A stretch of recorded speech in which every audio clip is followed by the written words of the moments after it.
Ikalawang Hari, Kabanata 18. Nang ikatlong taon ng paghahari sa Israel ni Oseas na anak ni Ela, naging hari naman ng Huda si Ezekias na anak ni Ahaz.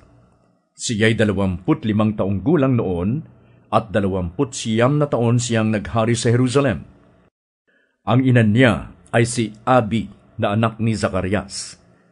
Naging kalugod-lugod siya kay Yahweh sapagkat sumunod siya sa mabuting halimbawa ng ninuno niyang si David.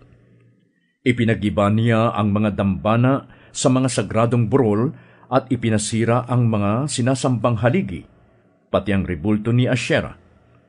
Dinurog din niya ang tansong ahas na ginawa ni Moises na kung tawagin ay Nehustan, sapagkat hanggang sa panahong iyon ay pinagsusunugan pa nila ito ng insenso. Nagtiwala si Ezekias kay Yahweh, ang Diyos ng Israel. Wala siyang katulad sa mga naging hari ng Huda, nauna man o sumunod sa kanya. Nanatili siyang tapat kay Yahweh at naging masunurin sa kautusang ibinigay ni Yahweh kay Moises. Kaya't pinatnubayan siya ni Yahweh at nagtagumpay siya sa kanyang mga gawain.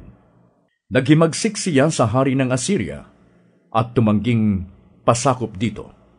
Natalo niya ang mga Filisteo hanggang sa Gaza at sinakop ang lahat ng bayan sa paligid nito, mula sa pinakamaliit na nayon hanggang sa pinakamalaking lungsod. Nang ika-4 na taon ng paghahari ni Ezekias at ika-7 naman ni Oseas sa Israel, kinubkob ni Haring Salmaneser ng Assyria ang Samaria. At nasakop ito pagkaraan ng 3 taong pagkubkob. Noon ay ika-6 na taon ng paghahari ni Ezekias at ika-9 naman ni Oseas sa Israel. Ang mga Israelita ay binihag ng hari ng Assyria, dinala sa Assyria at pinatira sa Hala, sa ilog Habor na nasa Gozan at sa mga lungsod ng Medes. Nangyari ito sa kanila sapagkat sinuway nila si Yahweh na kanilang Diyos at sinira ang kasunduang ginawa sa kanila sa pamamagitan ni Moises na lingkod ni Yahweh. Nang ika-14 na taon ng paghahari ni Ezekias, sinakop ni Sennacherib na hari ng Assyria ang mga lungsod ng Huda na napapaligiran ng pader. Kaya si Haring Ezekias ng Huda ay nagpadala ng ganitong mensahe kay Haring Sennacherib ng Assyria na noon ay nasa Lakis. Nagkamali ako. Ibibigay ko sa iyo ang lahat ng hingin mo. Huwag mo lang kaming sakupin. Dahil dito, sila'y hiningan ni Sennacherib ng 10,500 kilong pilak at 1,050 kilong ginto. Tinipon ni Ezekias ang lahat ng pilak sa templo at sa kabangyaman ng palasyo, at ibinigay kay Sennacherib. Pati ang mga gintong nakabalot sa mga pinto ng templo at sa mga poste sa pintuan ay tinuklap niya at ibinigay din sa hari ng Assyria. Mula sa Lakis, ang general, ang pinuno ng mga lingkod, at ang pinuno ng mga tagapagbigay inumin sa hari, kasama ang maraming kawal, ay sinugo ni Haring Sennacherib kay Haring Ezekias sa Jerusalem. Pagdating doon, humanay sila sa may daluyan ng tubig mula sa tangke sa itaas, sa may daan papunta sa lugar na pinagtatrabahuhan ng manggagawa ng tela. Nang ipatawag nila ang hari, dumating si Eliakim na anak ni Hilkias at tagapamahala sa palasyo, si Sebna na kalihim ng hari, at si Joa na anak ni Asaph at namamahala sa pagtatago ng mga dokumento. Sinabi sa kanila ng isang opisyal ng Assyria, "Sabihin ninyo kay Ezekias na ipinapatanong ng makapangyarihang hari ng Assyria kung ano ang kanyang ipinagmamalaki. Sabihin din ninyo sa kanya na ang digmaan ay hindi nakukuha sa salita. Sino ba ang kanyang inaasahan at naghihimagsik siya laban sa makapangyarihang hari ng Assyria? Ang Ehipto ba na parang baling tungkod na kung hahawakan ay makakasakit? Hindi rin niya maaasahan ang tulong ni Yahweh. Hindi ba't ipinagibanan niya ang mga altar nito? Hindi ba't sinabi niya sa mga taga-Huda na sa altar lamang na nasa Jerusalem dapat sumamba? Kung gusto niya, bibigyan ko pa siya ng 2,000 kabayo kung may sapat siyang tauhan na sasakay sa mga ito. Kung sa mga karwahe at mga ngabayo ng Ehipto siya aasa, paano niya malalabanan kahit na ang pinakamahinang kawal ng aming hari? Huwag niyang isiping hindi alam ni Yahweh na ako'y naparito upang wasakin ang Jerusalem.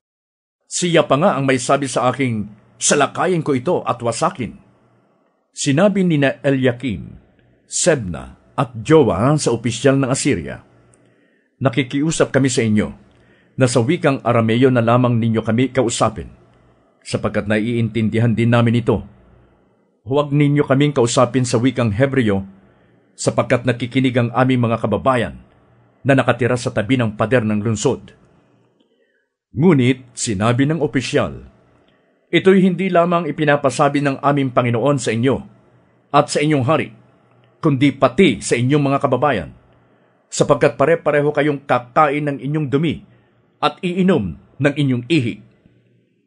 Tumayo ang opisyal at sumigaw sa wikang Hebreo, ipinapasabi sa inyo ng makapangyarihang hari ng Assyria na huwag ninyong paniwalaan si Ezekias. Hindi niya kayo maipagtatanggol laban sa aming hari. Huwag kayong maniniwala sa kanya kahit sabihin sa inyo na ililigtas kayo ni Yahweh at ang lungsod na ito ay hindi masasakop ng hari ng Assyria. Huwag ninyong papakinggan si Ezekias. Ipinapasabi pa ng hari ng Assyria na sumuko na kayo at makipagkasundo sa kanya, at makakain ninyo ang bunga ng inyong mga ubasan at mga punong igos. Iinom din kayo ng tubig sa inyong mga balon, hanggang sa mailipat ko kayo sa isang lupaing tulad ng inyong lupain na sagana sa butil at alak, sa tinapay at bungang kahoy sa mga olibo, langis at pulot. Ang piliin ninyo'y buhay at hindi kamatayan. Huwag ninyong paniwalaan si Ezekias kahit sabihin niyang ililigtas kayo ni Yahweh. Mayroon na bang Diyos ng alinmang bansa ang nakapagligtas sa kanila mula sa kapangyarihan ng hari ng Assyria? Ang Samaria ba'y nailigtas ng mga Diyos ng Hamat, ng Arpad, ng Sepharvaim, ng Hena, at ng Iva, ng lusubin nito ng aming hari? Kung ang bayan nila'y hindi nailigtas ng mga Diyos na iyon laban sa aming hari, paano ngang maililigtas ni Yahweh ang Jerusalem?